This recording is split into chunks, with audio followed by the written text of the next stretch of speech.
नमस्कार, मी Kiran Palkar. Crime diary news channel मध्ये आपले स्वागत आहे. पाहूयात आजच्या ताज्या बातम्या. कोल्हापुरात मोटारसायकल चोरट्यांचा थरार संपला.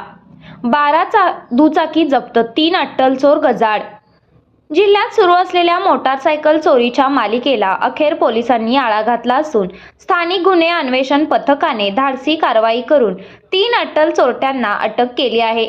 या कारवाईत तब्बल 5,20,000 रुपये किमतीच्या 12 मोटारसायकली जप्त करण्यात आल्या असून 9 गुन्ह्यांचा पर्दाफाश झाला आहे. पोलीस अधीक्षक योगेश कुमार गुप्ता यांच्या सूचनेनुसार वाहन चोरी रोखण्यासाठी विशेष मोहीम राबवण्यात आली होती.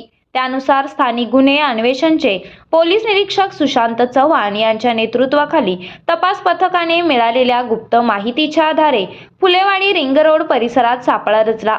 येथे विना नंबर प्लेटच्या संशयास्पद दुचाकी 2 आरोपींना ताब्यात घेतले. चौकशीत आरोपींनी धक्कादायक कबुली देत आणखी मोटारसायकली चोरी केल्याचे सांगितले. त्यानुसार विविध ठिकाणाहून चोरीच्या दुचाकी हस्तगत करण्यात आल्या. यामध्ये काही वाहनांचे चेसिस व इंजिन नंबर खोडून ओळख लपवण्याचा प्रयत्न केल्याचे उघड झाले. तसेच चोरीसाठी खास मॉडिफाईड दुचाकीचा वापर केल्याचेही समोर आले.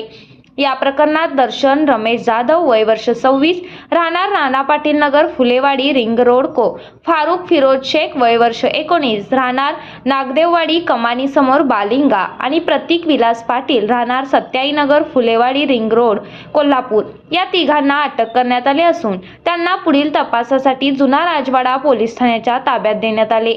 ही धडक कारवाई पोलीस उपअधीक्षक प्रिया पाटील यांच्या मार्गदर्शनाखाली स्थानिक गुन्हे अन्वेषणचे पोलीस निरीक्षक सुशांत चव्हाण व त्यांच्या पथकाने यशस्वीरित्या पार पाडली असून जिल्ह्यातील वाहन चोरांमध्ये पोलिसांची मोठी धडकी भरली आहे.